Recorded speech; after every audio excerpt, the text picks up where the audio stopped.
Hello, everybody. My name's Justine. I'm the Equality, Diversity and Inclusion Manager. And on Sunday, the 17th of May, it's International Day Against Homophobia, Transphobia and Biphobia.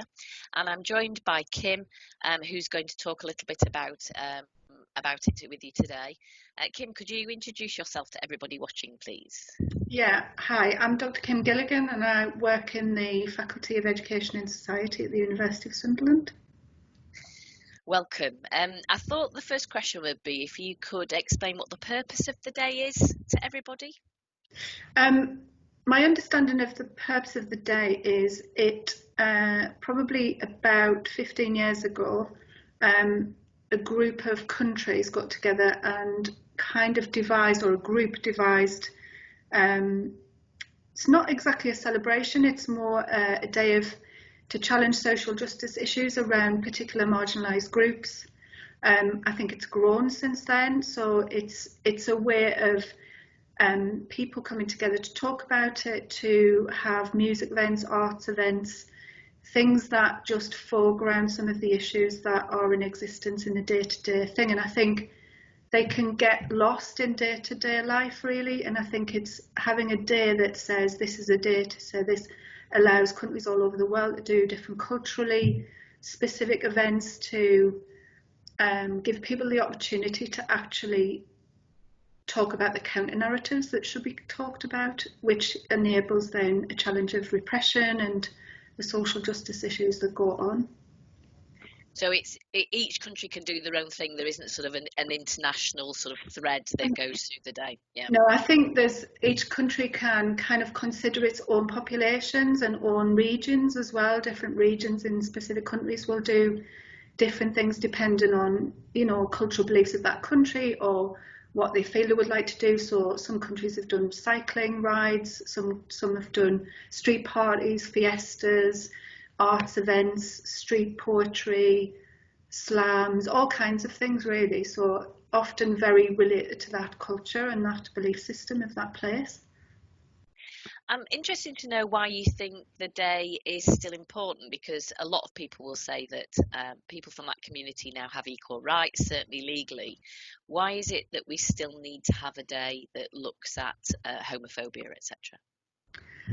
I think from a personal view, it's incredibly important to have it because my faculty trains teachers, my faculty trains social workers, probation officers, youth workers, police officers, huge range of population of people who are going into professional environments. And I think the idea that issues have disappeared and don't need to be talked about, it's like people saying, oh, well, class is dead, social class is dead, so we don't need to talk about it anymore, or racism is dead and it's so accepted now in society that we have different cultures and different belief systems that we don't need to talk about it. But actually that's not my feeling. Actually, I still, and I'm not picking on the Northeast particularly, but I grew up in the Northeast. I've lived here my whole life apart from going to university.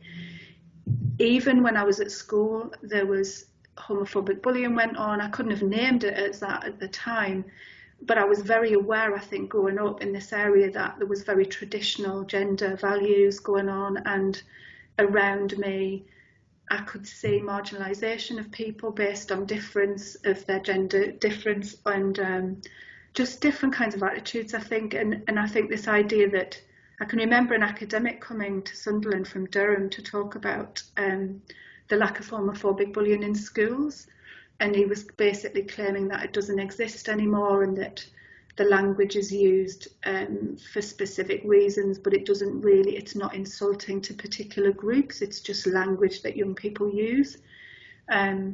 I was appalled at that, actually, at that idea, because I think if you just think, well, it doesn't exist anymore, we don't need to talk about it anymore because it's not there, it kind of negates the everyday experiences that individuals are having still in schools, in offices, in all kinds of environments. It's still there. So we might see a shift in culture. We see popular culture programs covering all of the issues. That doesn't mean it's generally accepted, and it doesn't mean that those counter narratives aren't needed anymore. It's just in addition.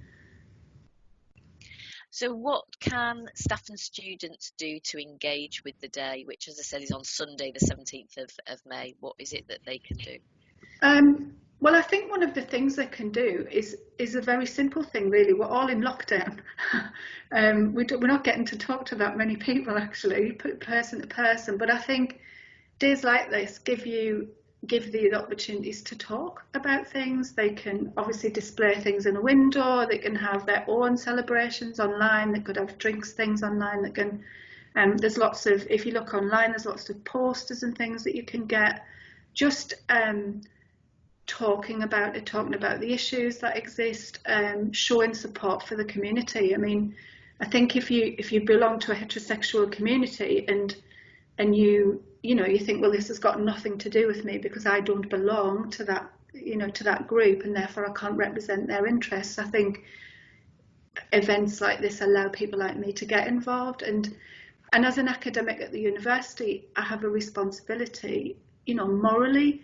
A lot of my work is in critical thinking. A lot of what I teach is in social justice and in issues of social justice. So, enabling our teachers to understand that when they choose texts in classrooms for children, that there's lots of messages imbued within those about gender normativity, and that by making very simple choices, they can change those narratives in very important ways.